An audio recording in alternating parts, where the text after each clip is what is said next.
పోయారు. తిరుపతిలో వాళ్ళు పోలేదు కాబట్టి ఉన్నారు.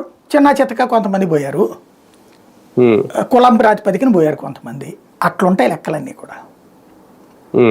అంటే దానివల్ల పెద్దగా నష్టమే ఉండదా భవిష్యత్తులో వైసీపీకి? స్థానిక సంస్థలో పోతే నష్టమైతే గనక ఇప్పుడు ఇంతకుముందు 4 తెలుగుదేశం ఎమ్మెల్యేలు అటు పోతే ఏమైంది, లేదా ఒకప్పుడు 23 మంది ఎమ్మెల్యేలు జగన్ నుంచి పోతే ఏమైంది, మళ్ళీ పవర్లోకి రాలేదా? లేకపోతే ఇప్పుడు కేసీఆర్ 12 మందిని తీసుకున్నాడు కాంగ్రెస్ వాళ్ళని, అట్లాగే అది వీళ్ళని తీసుకున్నాడు, తెలుగుదేశం వాళ్ళ ముగ్గురిని తీసుకున్నాడు, ఇద్దరిని. అట్లాగే సిపిఐ వాళ్ళని తీసుకున్నాడు, సిపిఎం వాళ్ళని తీసుకున్నాడు. మరి కేసీఆర్ కంటిన్యూ అయ్యాడా? ఇలాగ ఎమ్మెల్యేలను తీసుకుంటే కంటిన్యూ అయిపోతాము. ఇదంతా ఒక్కటే ఏంటంటే వాళ్ళకి ఒక అడ్వాంటేజ్ ఉంది తెలుగుదేశానికి. ఎకో సిస్టమ్ ఉంటుంది, మీడియా ఉంటుంది, అట్లాగే వాళ్ళకి సంబంధించి గ్రౌండ్ లెవెల్లో అధికార యంత్రాంగంలో పట్టు ఉంటుంది. వీటన్నిటిని తట్టుకుని నిలబడటం అన్నదే ఇక్కడ ముఖ్యం. అయితే వాటన్నిటిది ఎంతున్నా సరే అధికారం క్రిందసారి వచ్చింది కదా, మారింది కదా. ప్రజా వ్యతిరేకత ప్రారంభమైతే ఎవ్వడూ ఏం పీకలేడు.